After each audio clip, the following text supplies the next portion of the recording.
Tema de hoje: o que eu quero ou o que eu preciso. Como eu disse há pouco, o tempo que nós estamos vivendo tem levado muita gente, mas muita gente. Uma infinidade de pessoas hoje estão com esse pensamento: eu faço o que eu quero, eu mando no meu nariz, eu decido. Me permite essa expressão, alguns até dizem que se dane o mundo, que se dane a vida. E a gente está chegando nessa geração hoje de adolescentes, de jovens que não tem muita sabedoria, não tem muito conhecimento, inteligência, e por isso a gente enfrenta essas dificuldades. Os grupos, as etnias hoje estão aumentando. Por exemplo, existe uma regra, mas ela não quer se encaixar nessa regra porque ela acha que essa regra não serve para ela. Então ela procura pessoas que têm o mesmo pensamento, que têm a mesma direção, ou tomaram a mesma direção. Por isso a gente vê hoje grupos de homossexuais, lésbicas, grupos que defendem leis absurdas, grupos que formaram uma facção, e essa facção começou pequena e hoje praticamente domina estados do Brasil. Eles são bandidos inteligentes que burlam a lei nossa é uma lei antiga, retrógrada, ela precisa ser mudada. Houve essa possibilidade de mudar as leis há pouco tempo, leis penais, e a Câmara Federal, os deputados acabaram fatiando tudo que estava ali descrito, e a lei não mudou nada. Os advogados, os bons advogados, eles estudaram a lei, eles conseguem burlar a lei. Dia desses, um grande bandido, comprovadamente, ele assassinou um outro cara da facção e foi preso, e de repente, 2 dias depois, um juiz, simplesmente baseado na lei, soltou o camarada. Ou seja, a gente está vivendo nesse tempo que a lei, principalmente a nossa lei, a lei brasileira, por ser antiga, ela não pune como deveria. Então o cara fala o seguinte: olha, eu faço o que eu quero, eu sou dono do meu nariz, que se dane o mundo. E a pergunta para hoje é essa: o que eu quero, ou será o que eu devo procurar, o que eu preciso? Porque quando você fala para as pessoas o que elas precisam, geralmente elas não ouvem, principalmente se for jovem. Eu já falei aqui várias vezes, se eu tivesse ouvido metade dos conselhos que o meu pai me deu, a minha vida hoje seria infinitamente melhor. E por quê? Porque meu pai era sábio, sim, ele era muito inteligente, ele era sábio, mas ele trilhou por alguns caminhos que, quando ele me viu, ele disse: filho, não vá por esses caminhos, porque esse caminho aqui, ele vai te levar para um lugar ruim, ele vai te causar problemas, porque eu já passei, eu já vivi momentos ruins, eu já vivi problemas. Então, filho, não vá por esse caminho. Mas eu falava para o meu pai: não, pai, o senhor não sabe de nada, eu sou o cara, eu tenho 18, 19 anos, eu sei, eu manjo, eu já sou dono do meu nariz.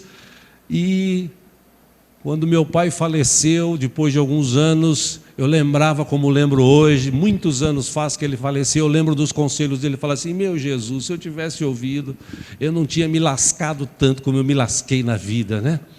Por quê? Porque eu queria fazer o que eu quero. Eu queria ouvir não o que eu precisava, mas o que me agradava. E os jovens de hoje, a geração de hoje, as pessoas de hoje, elas não querem ouvir o que elas precisam, elas querem ouvir o que agrada, o que faz bem. Então, por exemplo, se alguém chega nela, se o pai chega no filho e fala: filho, não entre nessa gangue, não saia com esse rapaz, filha, não saia com esse rapaz, filho, não saia com essa moça, você viu as histórias, tem um histórico aqui na vila, toma cuidado. Não, mãe, que é isso, você não sabe. Não, filho, cuida. Não, eu não quero saber, mãe, eu quero fazer mesmo o que eu quero e que se dane o mundo, o importante é eu viver, ser feliz. Aliás, essa é a máxima de hoje, né? O importante é ser feliz. Por quê? Porque Deus ama todo mundo, porque Deus entende todo mundo, e o povo está vivendo assim, e a porta do inferno, como diz, ela é larga, e muita gente, infelizmente, está caminhando passos largos para lá.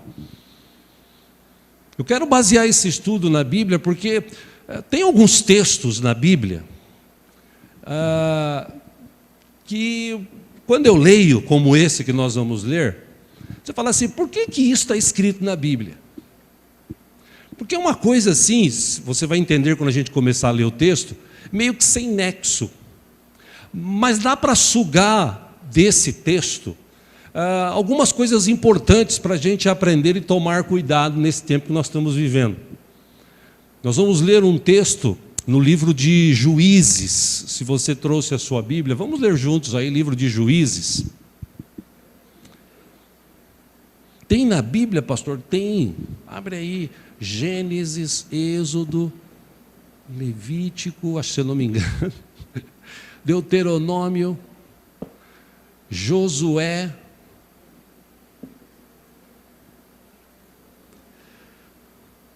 Deus é bom. O tema central desse livro de Juízes, quando você procura aí, só sintetizando aqui, ele mostra algumas gerações que, por não ter alguém para dar um ensinamento, para falar alguma coisa, para trazer, por exemplo, os mandamentos, as leis. Josué já tinha morrido, e por Josué ter morrido, ficou sem aquele líder, aquela referência diante de Deus para com a humanidade. Nós que lemos a Bíblia sabemos, por exemplo, Moisés foi uma referência para o povo, foi uma referência para a vida de Josué. Josué foi uma referência depois para o povo. Só que Josué morreu, aquela geração morreu, e os filhos, eles estavam vivendo na terra chamada Terra Prometida, tal. Só que, sem ter uma referência, sem ter um líder, começou-se um negócio assim, tipo: eu faço o que eu quero. O que eu quero é lei, o que eu quero vira lei, e pronto. E o livro de Juízes trata muito isso. Juízes, capítulo 17. Veja que história interessante aqui. Versículo 1 de Juízes 17. O texto diz assim: havia um homem chamado Mica, ou Mica, como alguns dizem, dos montes de Efraim. Versículo 2, que disse certa vez à sua mãe: olha, mãe, os 13 quilos de prata que lhe foram roubados, e pelos quais eu a ouvi pronunciar uma maldição, na verdade a prata está comigo, eu a peguei. Aí disse-lhe sua mãe: o Senhor o abençoe, meu filho. Pausa. A mãe tinha acabado de rogar uma praga em quem pegou. Quem roubou minha prata, eu vou amaldiçoar. Aí de repente o cara chega e fala: mãe, fui eu que peguei. Filho, então tá bom, Deus te abençoe. Quer dizer, 2 pesos, 2 medidas. Fazia o que dava na telha. Vamos lá, versículo 3. Quando ele devolveu os 13 quilos de prata à mãe, ela disse: consagro solenemente a minha prata ao Senhor, para que meu filho faça uma imagem esculpida e um ídolo de metal. Eu a devolvo a você.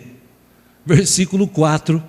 Mas ele devolveu a prata à sua mãe, e ela separou os 2 quilos e 400 gramas e os deu a um ourives, que deles fez a imagem e o ídolo. E estes foram postos na casa de Mica, ou Micá. Versículo 5, ora, esse homem, Micá, possuía um santuário.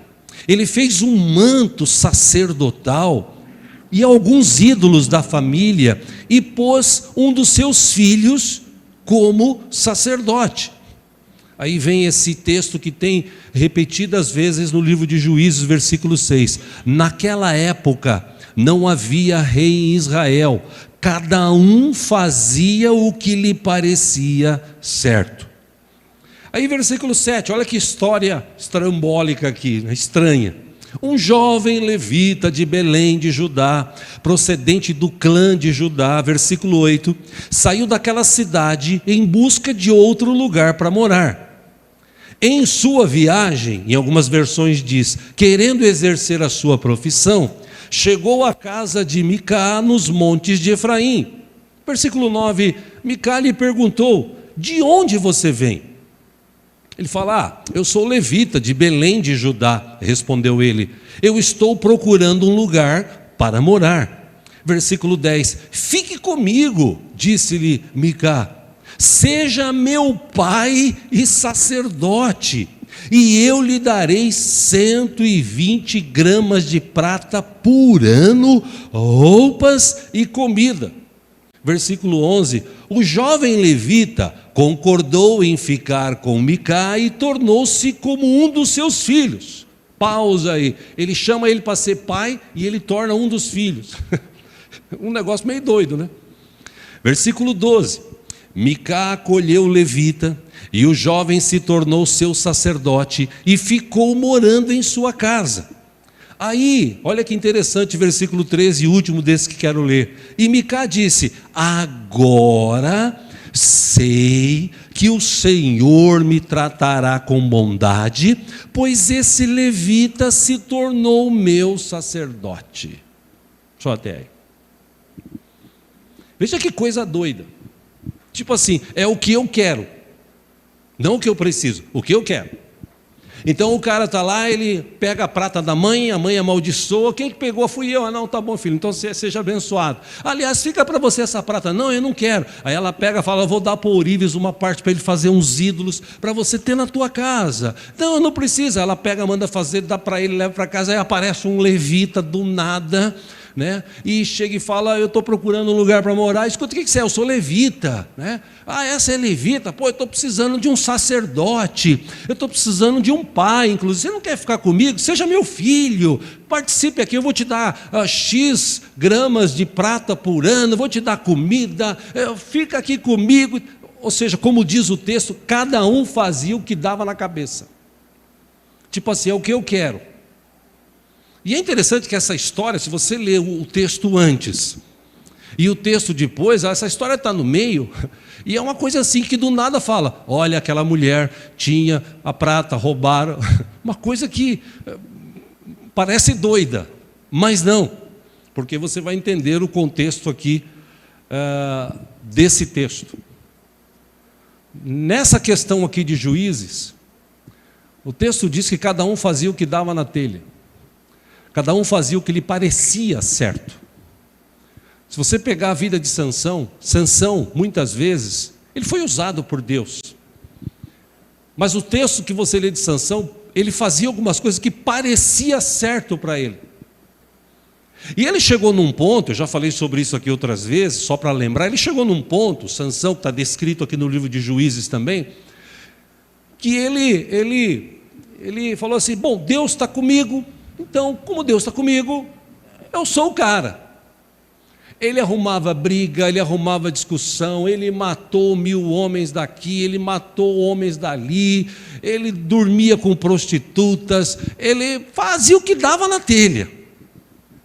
O pai e a mãe dele disse, filho, quando você pensar em casar, casa com uma moça da mesma tribo. Não, mãe, não, eu vou casar com a fulana lá e tal, e se você ler a história de Sansão, um fuzuê danado que aconteceu na vida dele, até o dia que ele foi preso, até o dia que o Espírito de Deus saiu da vida dele, o Espírito Santo saiu da vida de Sansão, ele foi subjugado, furaram os olhos dele, se tornou escravo, e aí num pedido especial a Deus, Deus deu de volta a força, ele estava no meio de duas no templo, né?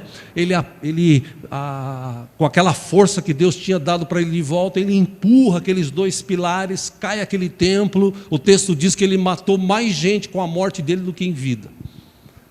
Ou seja, se você ler o livro de Juízes, você vai encontrar, por exemplo, os benjamitas, da tribo de Benjamim, que é interessante. Você está com o livro aberto de Juízes aí? Capítulo 21 agora, por favor. Olha que interessante também essa história. Vamos lá.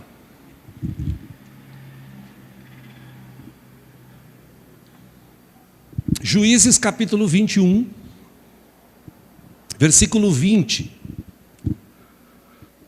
Se você ler o contexto lá do capítulo 21, versículo 1 até o 19, você vai ver um desenrolar de uma guerra que houve vitoriosos, tal. Aí, versículo 20, de Juízes 21, então mandaram para lá os benjamitas, para essa cidade que foi subjugada, dizendo: vão, escondam-se nas vinhas, 21, e fiquem observando.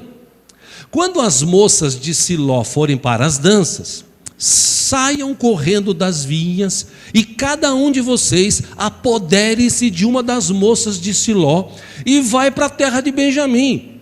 Versículo 22, quando os pais ou irmãos dela se queixarem a nós, a gente vai dizer: tenham misericórdia deles, pois não conseguimos mulheres para eles durante a guerra, e vocês são inocentes, visto que não lhes deram suas filhas. Versículo 23, foi o que os benjamitas fizeram. Quando as moças estavam dançando, cada homem tomou uma para fazer dela sua mulher. Depois voltaram para sua herança, sua terra, reconstruíram as cidades e se estabeleceram nelas. Versículo 24, na mesma ocasião, os israelitas saíram daquele local e voltaram para as suas tribos e para os seus clãs, cada um para a sua herança. 25 e último, naquela época não havia rei em Israel, e cada um fazia o que lhe parecia certo. Já pensou, irmãos? Camarada está sem mulher. Aí ele fala assim: não, vamos no lugar que tem umas mulheres que dançam. Você vai lá e cata uma e leva embora para casa e forma a tua família. Você já imaginou isso? Que coisa louca. Por quê? Porque não tinha em Israel, não tinha no meio daquele povo uma referência, um líder. A lei do Senhor, os mandamentos nessa época, eles ficaram um pouco obscurecidos, as pessoas se esqueceram delas. E por isso, cada um fazia o que lhe parecia. Logo após isso, a descrição do livro de Juízes, você vai ver que vem a descrição já de que começam os reis, e o primeiro rei foi Saul. Mas nessa época aqui, alguns anos, o povo estava meio perdido. Então cada um fazia o que dava na telha. Sansão, ele fez o que dava na telha. Eu vou tacar fogo lá na plantação daqueles filisteus, porque os caras zoaram comigo e tal, e fazia o que dava na telha. Aí você fala assim: mas teve a mão de Deus por trás. Sim, teve o agir de Deus, a permissão de Deus, mas ele fazia o que dava na telha. E hoje, meus irmãos, trazendo isso para hoje, a gente começar a escrever a Bíblia hoje, da história do século 21, você vai escrever histórias parecidas como essa. Existem lugares aqui em São Paulo e no Brasil, e no mundo principalmente, existem comunidades, hoje chama-se de comunidades, antigamente chamava-se de favelas, né? Em que as meninas bonitas de 12, 13 anos, os traficantes já estão de olho. E se o pai e a mãe não deixar a menina ir para lá e fazer parte da vida do cara e tal, é capaz ele matar o pai e a mãe para ficar com a filha. E às vezes o pai e a mãe é tão simples que ele acaba concordando. Mesmo não querendo, ele acaba concordando. Por quê? Porque lá naquele lugar faz o que quer. O cara tem uma arma, tem um fuzível na mão, ele faz um fuzil na mão, ele faz o que quer. E essa realidade do Brasil, em algumas comunidades, em alguns lugares, nós estamos vivendo hoje no século 21. Hoje existem pessoas que ela fala o seguinte: olha, eu quero curtir a vida doidado. Ele não pergunta para si: eu preciso curtir a vida doidado? Não, eu quero curtir a vida doidado. Eu quero fazer o que me dá na cabeça. E que se dane o mundo. Ele nunca pergunta, eu preciso fazer o que dá na minha cabeça? Será que tudo que vem na minha cabeça eu preciso mesmo fazer? E eu posso pontuar algumas coisas relacionadas a isso. Por exemplo, sexo fora do casamento. Tem gente que fala, não, sexo fora do casamento, nada a ver, meu, nada a ver. Isso daí é bobagem, apesar da Bíblia falar, mas a Bíblia foi escrita há 2, 3 mil anos, e o que está escrito ali, sabe, bobagem. O importante é ser feliz, o importante é viver, é curtir, é aproveitar. E eu já disse aqui e repito, mal sabem as pessoas, os jovens, quando você se une a uma mulher. Eu estou falando quando você se une a uma mulher, não estou falando quando você se une um homem com homem, uma mulher com mulher. Aí a coisa é bem pior. Mas quando o homem se une à mulher, na carne, segundo a Bíblia, ele torna-se um só. E existe na dimensão espiritual uma ligação de alma, que as pessoas não atentam para isso. Eu vou repetir o que eu já preguei aqui anos atrás, só para dar uma ideia para você. Quando existe essa ligação espiritual de um homem e uma mulher, da alma, essa ligação de alma, é aquela história de você grudar, colar uma folha amarela numa folha preta.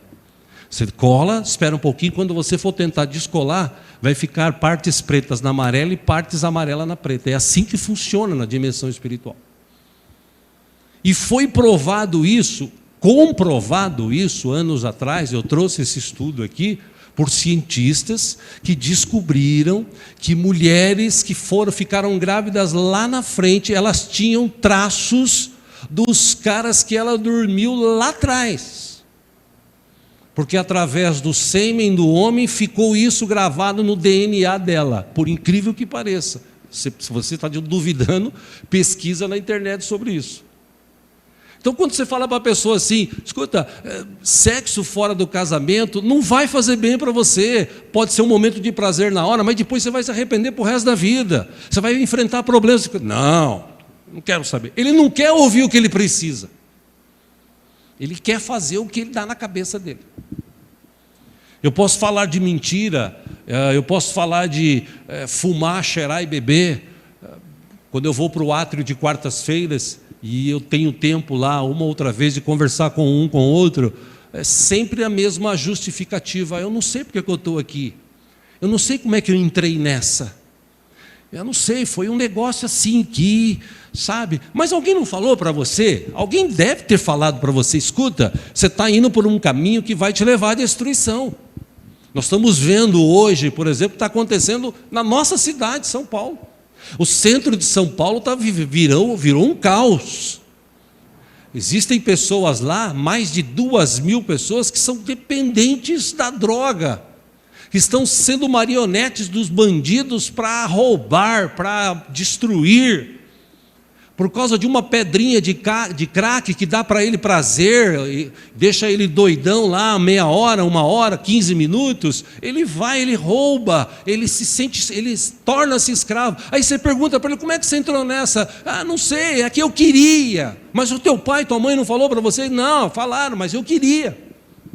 Quantos lá no átrio eu ouvi dizendo, eu não devia ter trilhado esse caminho. E um senhor lá no átrio, ele já saiu de lá, que graças a Deus saiu debaixo da bênção, e ele disse para mim, falou, pastor, eu tinha empresa, eu tinha uma família abençoada, esposa, os filhos, tinha carro, casa, ganhava um bom salário, a minha empresa produzia, de repente um dia, a gente trabalhou até mais tarde, aí os amigos lá, os caras estavam trabalhando, falou, vamos tomar uma lá? Ele falou, não, eu não vou, não, vamos lá. Aí ele ligou para a esposa, falou, esposa, eu vou tomar. É melhor você não ir. Não quero saber, é só uma. E foi nesse dia que ele foi, encheu a cara. Os filhos tiveram que ir lá onde ele estava, pegar o carro, trazer de volta para casa. Daquele dia em diante ele se tornou um alcoólatra. Porque ele disse assim, é o que eu quero. Alguém disse para ele, mas você precisa disso. Esse é o tempo que nós estamos vivendo. E em nossos dias, meus irmãos, o pecado, com certeza o diabo sabe que o tempo dele está chegando, e o diabo está lutando a cada dia, para que as pessoas se envolvam tanto com esse mundo, tanto com o pecado, E a gente acaba ouvindo de pessoas cristãs, de jovens, de adolescentes, falar assim: eu não preciso disso agora, eu preciso é viver minha vida. Escuta, mas busca o Senhor, a Bíblia diz, né? Lembra-te do Senhor no dia da tua mocidade. Não, que nada, é lá para o fundo, quando eu ficar velho. Esse é o tempo que nós estamos vivendo. É um tempo difícil, que para nós mesmos, que somos mais, entenda essa expressão, firmes na fé, para nós mesmos, às vezes é difícil, e é aqui que eu quero chegar para a gente refletir nesta noite. Algumas vezes, irmãos, nós fazemos coisas até que a gente duvida. Nós fazemos coisas que até nós mesmos duvidamos. Às vezes nós fazemos muitas coisas que a gente depois se arrepende amargamente. E o apóstolo Paulo, certa vez, homem de Deus, homem cheio do Espírito Santo, homem que enfrentou dificuldades, homem que marcou uma geração, homem que trabalhou em prol do Evangelho mais do que os outros 11 apóstolos, homem que era inteligente, letrado, homem que quando se converteu, realmente se converteu. E ainda assim, homem que foi aos céus, que teve essa experiência de estar com Jesus, de ver o céu, ele descreve isso num dos seus livros. Ainda assim, esse homem escrevendo a igreja de Roma, acompanha aqui no telão, Romanos capítulo 7, versículo 15, ele escreveu assim: eu não entendo o que eu faço, pois não faço o que desejo, mas o que odeio. Versículo 16 ele diz: e se faço o que não desejo, aí eu admito que a lei é boa. 17, neste caso, não sou mais eu quem o faz, mas o pecado que habita em mim. Ele usa essa expressão interessante, que ele sempre dá uma explicação lógica. Ele diz assim: sei que nada de bom habita em mim, isto é, na minha carne ou em minha carne. Por quê? Porque eu tenho o desejo de fazer o que é bom, mas não consigo realizá-lo. Versículo 19 ele diz assim: pois o que eu faço não é o bem que desejo, mas o mal que não quero fazer, esse eu continuo fazendo. Versículo 20, ora, se faço o que não quero, já não sou eu quem o faz, mas o pecado que habita em mim. Versículo 21, assim eu encontro esta lei que atua em mim. Quando quero fazer o bem, o mal está junto a mim. Versículo 22, no íntimo do meu ser, eu tenho prazer na lei de Deus. Mas, 23, vejo outra lei atuando nos membros do meu corpo, guerreando contra a lei na minha mente, tornando-me prisioneiro da lei do pecado que atua em meus membros. 24, ele reconhece e diz assim: miserável homem que eu sou, quem me libertará do corpo sujeito a esta morte? Ele encerra dizendo 25, graças a Deus por Jesus Cristo nosso Senhor. Por que ele diz isso? Porque de modo que com a mente eu próprio sou escravo da lei, mas com a carne da lei do pecado. O que ele quis dizer com isso? Eu sou um homem miserável, por quê? Porque o pecado atua em mim. E essa é a questão que eu quero chegar nessa noite. Porque eu também tenho os meus desejos. Eu gostaria de fazer o que eu quero. Eu gostaria de fazer o que eu quero. Aliás, se eu fosse fazer o que eu quero, eu nem estaria aqui nessa noite. Mas eu sei que existe um Deus, e existe um Senhor chamado Jesus, um Deus vivo, Emanuel, Deus conosco, que morreu na cruz, mas antes dele morrer na cruz, ele foi uma referência para a humanidade. Uma referência de amor, de perdão, de bondade, de viver uma vida correta, reta diante de Deus. Eu tenho uma referência. As pessoas não querem essa referência, porque essa referência chamada Jesus, e Ele está vivo, aleluia, Ele venceu a morte, Ele venceu o pecado, Ele ressuscitou, Ele tem todo o poder dos céus e na terra nas suas mãos, e Ele está conosco aqui hoje. Eu tenho essa referência, Jesus, é por isso que eu estou aqui. É por isso que eu leio esse texto de Paulo e entendo o seguinte: miserável homem que sou, mas graças a Deus que eu tenho Jesus. Por quê? Porque o que eu quero fazer, às vezes eu não faço, ou muitas vezes eu não faço, e o que eu não quero eu acabo fazendo. Mas ainda assim eu tenho uma referência, e eu estou lutando, eu estou esmurrando, como ele escreve um pouco mais para frente, ele fala assim: eu esmurro meu corpo. Para quê? Para eu lembrar o quê? Que eu tenho um Deus vivo que pagou um preço caro pela minha vida. O diabo quer me escravizar, o diabo quer que eu faça o que eu quero, o que eu bem entendo, quer que se viva essa liberdade de hoje. Você é livre para você fazer o que você quiser, e Paulo fala assim: nós somos livres do pecado, mas agora nós somos, entenda essa expressão que Paulo diz, escravos em Cristo Jesus. Por quê? Porque eu não sou mais escravo do pecado. O pecado não tem mais domínio na minha vida. Eu bem queria fazer o que ele quer. Porque quando a pessoa fala assim: eu faço o que eu quero, ele está fazendo o que o pecado manda fazer. O que o diabo que está por trás dessa situação manda fazer.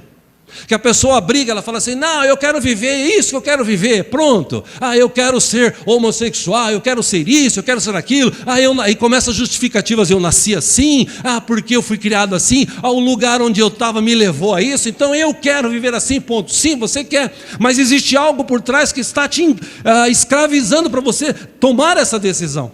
Da mesma forma, desse lado, existe alguém por trás, Jesus, que está lhe dizendo o seguinte: olha filho, olha filha, eu já venci a morte, eu já venci o pecado, e eu te dei essa vitória, a vitória é tua agora. Eu sei que você quer fazer o que você quer, mas agora você está fazendo o que você precisa fazer. É igual na igreja, muita gente hoje está procurando, irmãos, irmãs, pessoas, pregadores que falem o que ele quer ouvir e não o que ele precisa ouvir. Quando você fala o que a pessoa quer ouvir, isso aí agrada. Por isso que está cheio de igrejas de todo quanto é etnia, de lésbica, de prostitutas. Tem igreja para tudo hoje.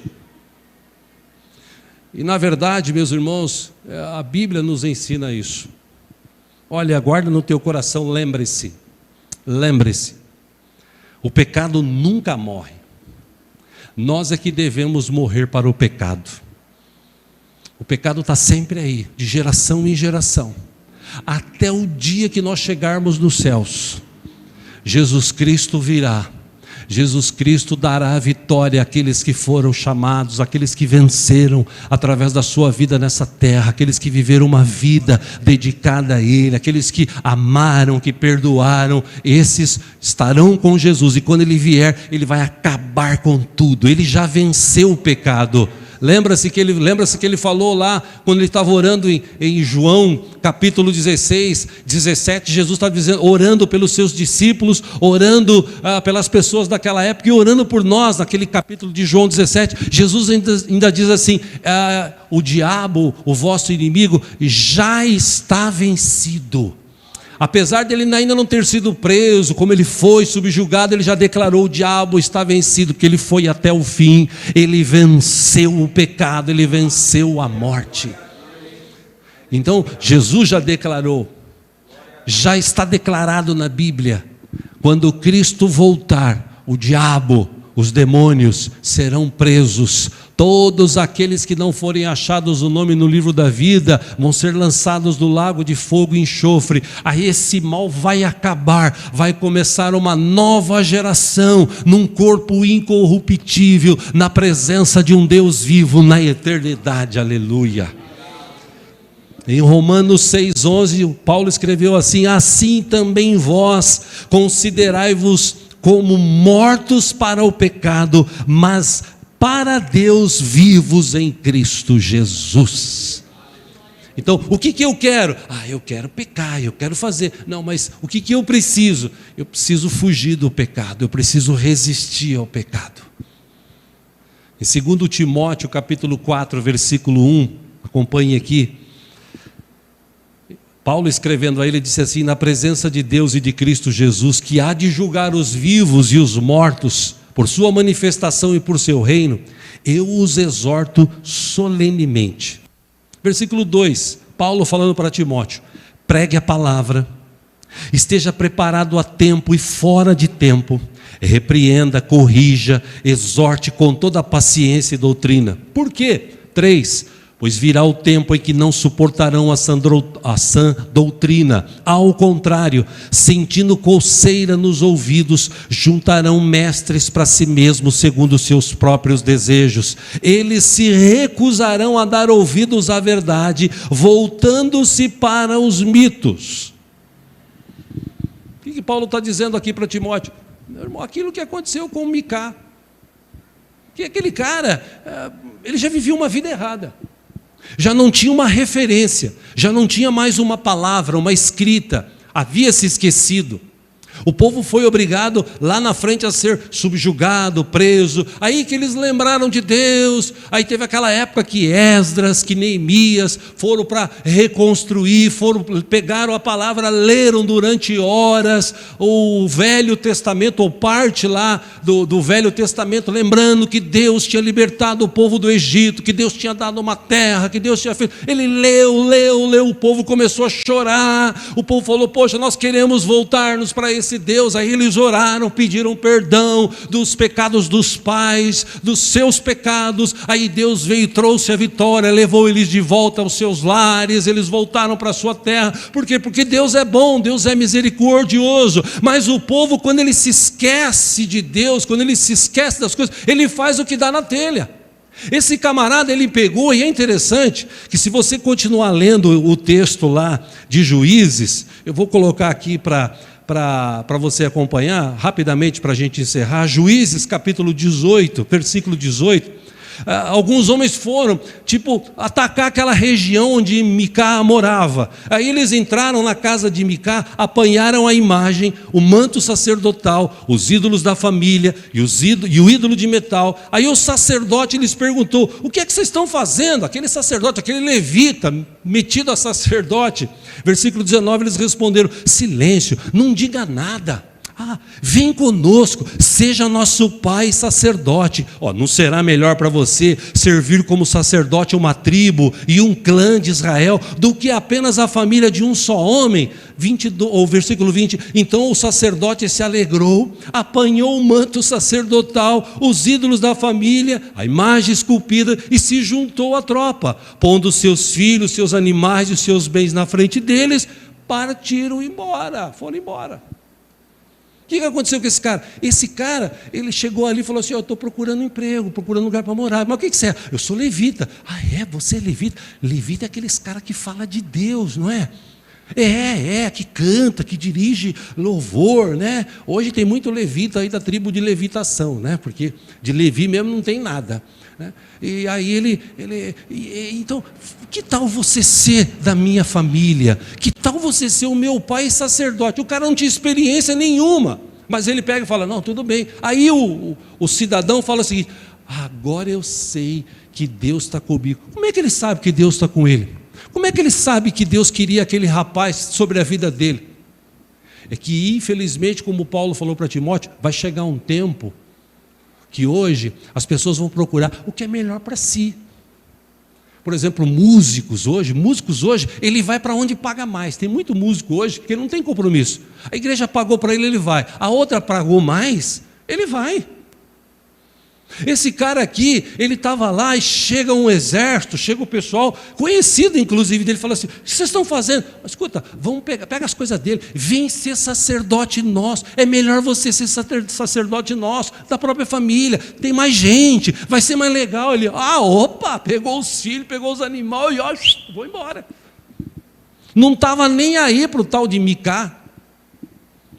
Como muitos hoje que pregam, aí eu disse que pregam a palavra, não estão nem aí para o povo. Existem pregadores hoje que eles não olham pessoas, vidas, almas, eles olham um cifrão. Existem pastores, pregadores, líderes que vivem atrás das pessoas e hoje paparicando, pedindo dinheiro, tentando pedir dinheiro, paparicando. né? Falando mal às vezes. Gente que não tem identidade, escrúpulo, vive assim por aí. Está cheio por aí de gente assim. Gente que faz o que quer. E quando você fala para essa pessoa, ele não quer ouvir o que ele precisa. Eu já falei aqui, irmãos, e encerro com isso. Alguns anos atrás, eu falei para um pastor que conhecia. Aliás, que conheço, né? Ele está vivo ainda.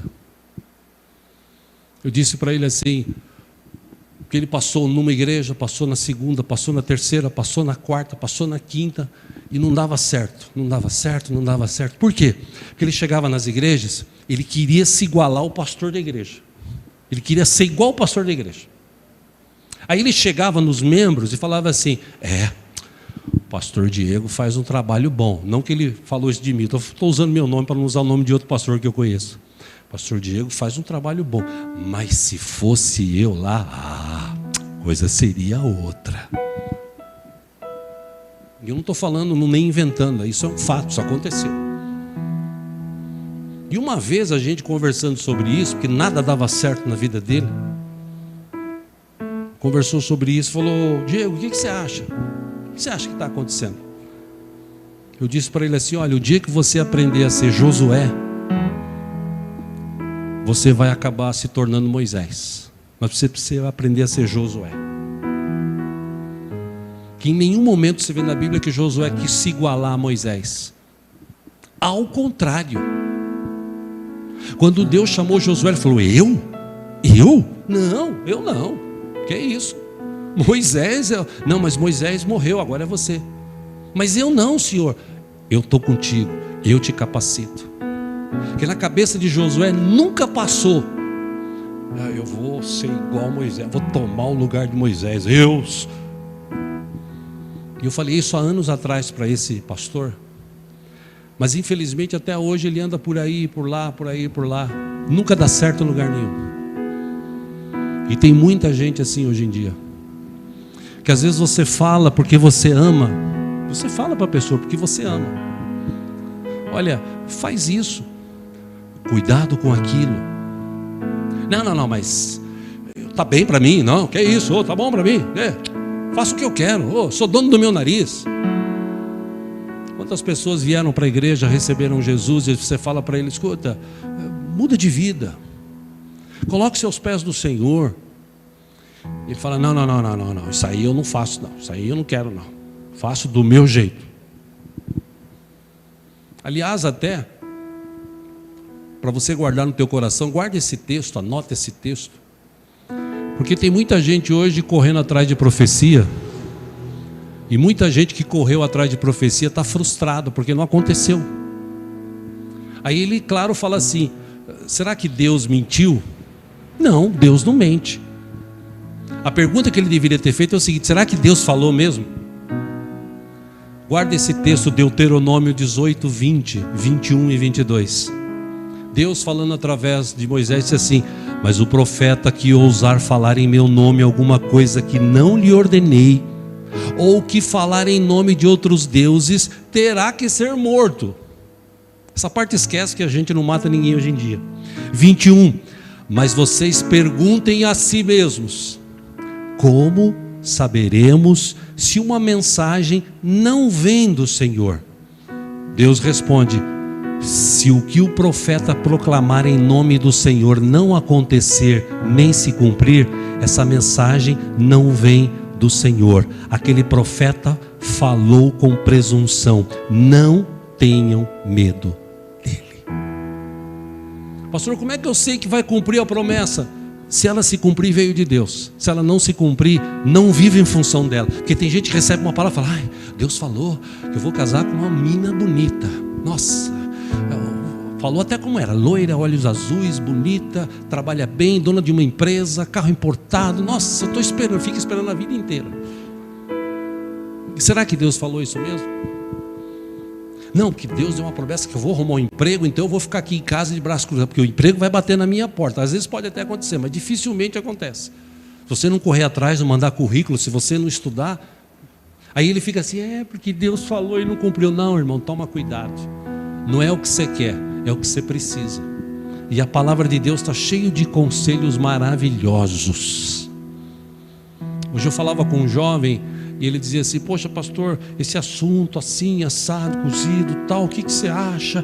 E eu dei a minha opinião, ele falou: é verdade e tal. Inclusive hoje eu estava lendo no livro de Provérbios, Provérbios capítulo 2, 3, fala buscar sabedoria. Eu falei: isso, meu irmão, leia a Bíblia mesmo, guarda no teu coração, busque sabedoria, para você não fazer o que você quer, para você fazer aquilo que Deus pediu para você fazer, aquilo que Deus quer que você faça, seja uma bênção para a tua geração, em nome de Jesus. Amém, irmãos? Vamos ficar em pé, vamos orar.